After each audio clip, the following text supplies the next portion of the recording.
और सीधा रुख करते हैं दिल्ली की तरफ, जहां सीएम गहलोत सोनिया गांधी से इस समय मिलने के लिए पहुंचे हैं।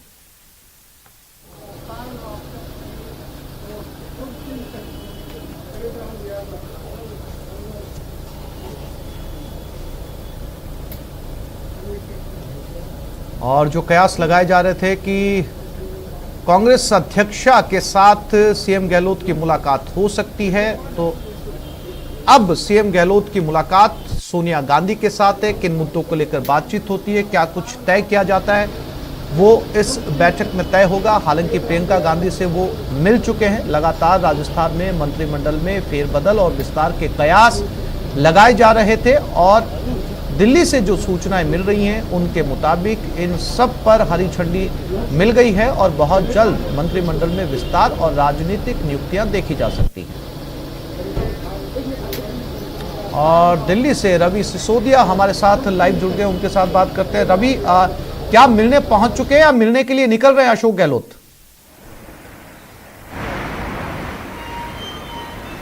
देखिए, वो 10 जनपद पहुंच चुके हैं। ये हमारे पीछे देख सकते हैं 10 जनपद है। अभी कुछ देर पहले ही, अभी क्या 2 मिनट पहले का समय होगा जब अशोक गहलोत यहाँ पे पहुंचे हैं। और कल जिस देर शाम इनकी बैठक हुई थी, प्रियंका गांधी थे उस बैठक में, केसी वेणुगोपाल थे और अजय माकन थे। उस बैठक के बाद अजय माकन ने स्पष्ट संकेत दिए थे कि आने वाले दिनों में कैबिनेट का जो विस्तार है, जो मंत्रिमंडल विस्तार है, वो हो सकता है। तो कल जो बातचीत हुई, उस बातचीत के बाद अपनी पूरी रिपोर्ट सौंपेंगे यहाँ पे, वहाँ बातचीत की जाएगी। कल संगठन महासचिव ने सोनिया गांधी से मुलाकात करके अपनी रिपोर्ट दी होगी और उसका राजस्थान के मुख्यमंत्री से बातचीत करेंगे। और उस बैठक के बाद ही ये फाइनल कह सकते हैं कि उस पर अंतिम मुहर लगेगी कि मंत्रिमंडल का विस्तार होगा तो कौन कौन से लोग उसमें शामिल होंगे, किन किन लोगों को जगह दी जाए। जो राजनीतिक नियुक्तियों की बात की जा रही थी और ये कहा जा रहा था कि निगम और बोर्ड के कई ऐसे पद हैं जो खाली हैं, जिनको भरा जाना चाहिए। इस बात को लेकर भी कयास लगाया जा रहे थे कि जो 2 खेमे चल रहे थे, जिस तरह से सचिन पायलट का खेमा नाराज चल रहा था, तो क्या उनके लोगों को जगह दी जाएगी, उनको तरजीह दी जाएगी, नहीं दी जाएगी। ये तमाम मसले, इस पर अब चर्चा होगी क्योंकि अंतिम मुहर यहीं लगेगी कांग्रेस अध्यक्ष के आवास पर। उसके बाद ही ये संकेत मिलेंगे कब और कितने दिनों के अंदर राजस्थान में मंत्रिमंडल का विस्तार होगा। जी हाँ, बिल्कुल। रवि, चूंकि प्रियंका गांधी से सीएम गहलोत की मुलाकात हो चुकी है, अजय माकन से उनकी मुलाकात हो चुकी है और जो ये कयास मंत्रिमंडल में जो है विस्तार के लगाए जा रहे थे, जो दिल्ली से सूचनाएं मिल रही है उसके मुताबिक उन पर भी जो है वो सहमति बन गई है पार्टी आलाकमान में, मुख्यमंत्री अशोक गहलोत में।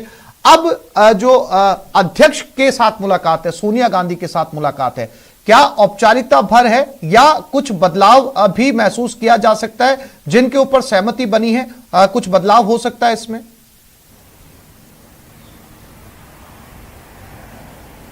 देखिए, जहां तक सोनिया गांधी से मुलाकात का सवाल है, चूंकि फाइनल कॉल इसको कह सकते हैं कि जब यह मुलाकात होगी तो सिर्फ एक औपचारिकता भर है और यहीं से कॉल जाएगा कि कब मंत्रिमंडल का विस्तार करना है।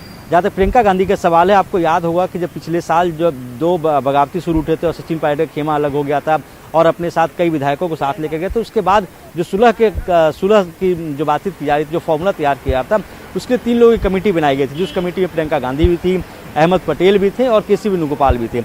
और यही वजह है कि जो बातचीत लगातार चल रही है, उस बातचीत में प्रियंका गांधी लगातार शामिल हुई है। पिछली बार भी जब कांग्रेस वर्किंग कमेटी की बैठक बुलाई गई थी, उस बैठक के बाद भी राहुल गांधी के आवास पे एक मीटिंग हुई थी। उस बैठक में भी प्रियंका गांधी शामिल थी, केसी वेणुगोपाल थे और अजय माकन थे।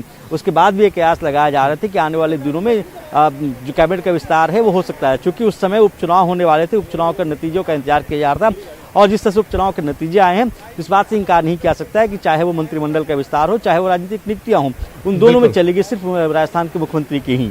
जी हाँ, बिल्कुल रवि, चूंकि जो पिछले नतीजे सामने आए हैं उनके मुताबिक फ्री हैंड जो है वो सीएम गहलोत को मिलना तय माना जा रहा है। लेकिन जैसा कि आपने कहा कि ये फाइनल कॉल होगी, यानी कि फाइनल कॉल के अंदर लगभग जो तय हो चुका है। अजय माकन ने भी ऐसे संकेत दिए हैं कि बदलाव जो है वो अब जल्द होगा।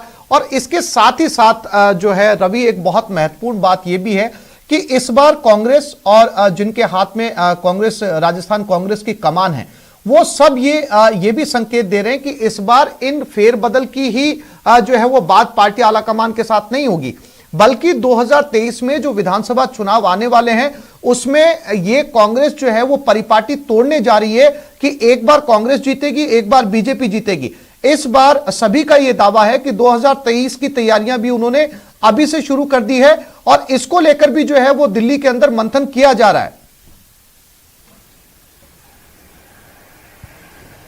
बिल्कुल देखिए, और इस तरह के संकेत भी दिए थे कि जब प्रभारी राजस्थान के प्रभारी अजय माकन बैठक के बाद निकले थे तो उन्होंने कहा था कि जो भी एक्सरसाइज हुई है, जो भी बातचीत हुई है, जो भी रणनीति बनाई जा रही है वो 2023 को देखते हुए बनाई जा रही है। उसी के तहत ही चाहे वो मंत्रिमंडल का विस्तार हो, चाहे राजनीतिक नियुक्तियां हो, वो की जाएगी। क्योंकि पार्टी के अंदर जिस तरह से पिछले साल जो 2 खेमा या 2 धड़ा बना था, उसके बाद से नाराजगी चल रही थी। और जो खेमे की बात करते, चूंकि उस समय एक सुलह का फॉर्मूला तैयार किया गया था, उसके तहत ही लगातार मीटिंग भी हो रही थी। ये बताया जाता है कि सचिन पायलट कई बार दिल्ली आए, उनकी मुलाकात हुई। उस बीच में ये भी कहा जा रहा था कि मंत्रिमंडल का विस्तार हो सकता है, लेकिन विस्तार लगातार टलता रहा था। उपचुनाव का इंतजार किया गया, उपचुनाव के नतीजों के बाद जिस तरह से वहाँ बेहतर प्रदर्शन कांग्रेस का हुआ, तो उसके बाद से माना जा रहा था कि फ्री हैंड जरूर दिया जाएगा। लेकिन कांग्रेस ये चाह रही है कि दोनों खेमों को एक किया जाए, तैयारी 2023 की जाए। जो भी राजनीतिक नियुक्तियां, जो भी चाहे निगम हो, बोर्ड हो, जहां पे राजनीतिक नियुक्तियों की जरूरत है वहां दी जाए। मंत्रिमंडल में जो 9 जगह अभी खाली हैं उनको भरा जाए।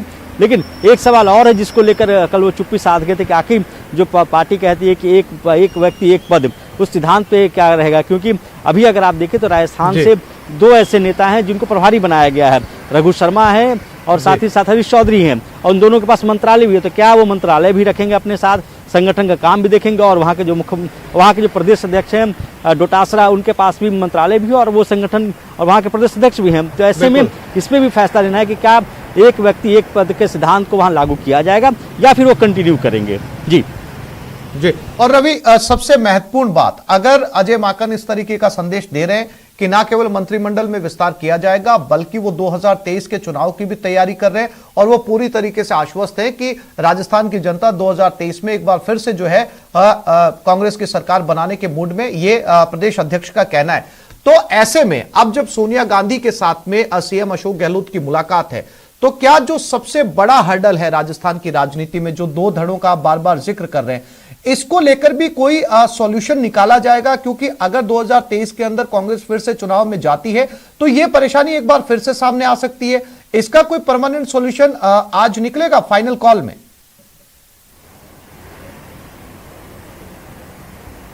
देखिए, जिस तरह आपने सही बताया, हालांकि राजस्थान की सियासत की बात करें तो आलाकमान के सामने सबसे बड़ी चुनौती होती है कि वहाँ के दोनों धड़ों को एक करना।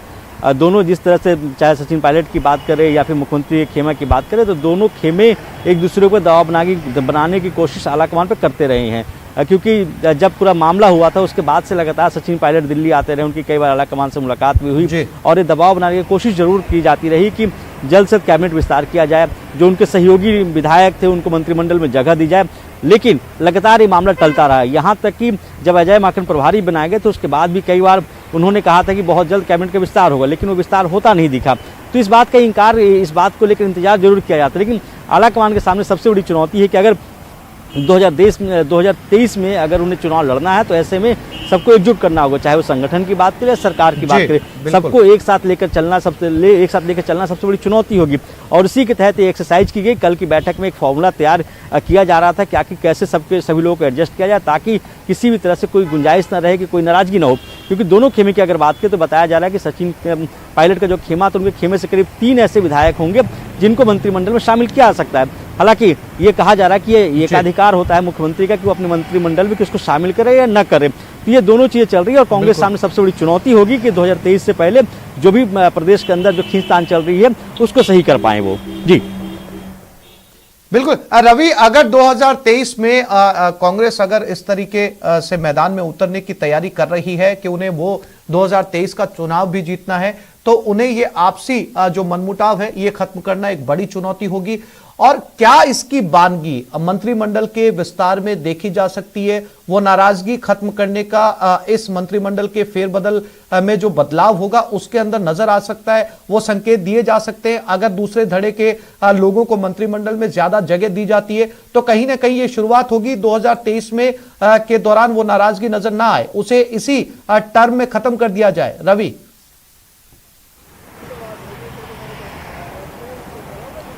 देखिए, सबसे बड़ी चुनौती कांग्रेस के सामने अभी ये है कि कांग्रेस के पास 3 राज्यों में ही सरकार है, चाहे पंजाब की बात करें, छत्तीसगढ़ की बात करें या फिर राजस्थान की बात करें। पंजाब के हालात को लेकर कांग्रेस ने जो फैसला लिया, ऐसे में ये माना जा रहा है कि राजस्थान को लेकर कांग्रेस कोई बड़ा फैसला नहीं लेती हुई दिखेगी, क्योंकि वहाँ अभी चुनाव में समय है। और ऐसे में ये जरूर कह सकते हैं कि जो नाराज खेमा है, जो असंतुष्ट खेमा है, उनको खुश करने के लिए या उनकी बात मानने के लिए उनकी बातें रखी जा सकती है। लेकिन कोई बड़ा फैसला जिस तरह से पंजाब में लिया गया था कि वहाँ के मुख्यमंत्री को हटाया गया था, वहाँ प्रदेश अध्यक्ष को बदला गया था, उस तरह का कोई बड़ा फैसला यहाँ नहीं होगा। हाँ, ये जरूर कह सकते हैं कि जो इनके लोग हैं, जो खेमे के लोग हैं, उनको शामिल कराने की बात जरूर की जाएगी। जहाँ तक राजनीतिक नियुक्ति की बात की जा रही, क्योंकि इससे पहले लगातार ये मांग उठती रही है कि जिन कार्यकर्ताओं ने वहाँ पे चुनाव से पहले मेहनत की थी, उनको उन कार्यकर्ताओं को संगठन में जगह दी जाए। इस तरह की बातें सचिन पायलट ने भी कही थी। तो ये पार्टी की तरफ से कोशिश जरूर रही, आला कमान की तरफ से, कि जो असंतुष्ट खेमा है उनको कैसे मनाया जाए। कोई बड़ा फैसला होता दिखेगा इसकी उम्मीद बहुत कम है।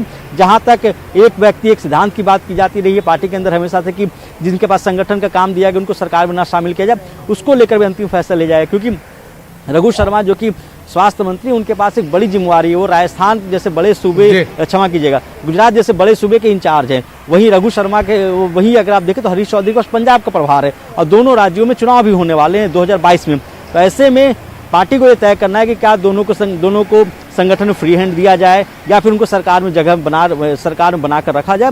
तो इस तमाम मसलों की चर्चा हुई, और यही वजह है कि अभी जो फाइनल कॉल, जो बैठक चल रही है कांग्रेस से सोनिया गांधी से, उस बैठक में इस फॉर्मूले पे सहमति बनेगी और वो तय किया जाए कि आखिर क्या फॉर्मूला होना चाहिए, क्या उनको मंत्रिमंडल में शामिल करें, कितने लोगों को शामिल करना है, राजनीतिक नियुक्तियां अगर होती है तो उसमें कैसे किन लोगों को शामिल किया जाए, क्या क्राइटेरिया होगा। जी रवि, नजर बनाए रखिएगा आप, क्या कुछ इस मुलाकात में निकलकर सामने आता है, क्या जानकारी निकलकर आती है, हम समय समय पर आपसे अपडेट लेते रहेंगे। फिलहाल तमाम जानकारी के लिए रवि आपका शुक्रिया।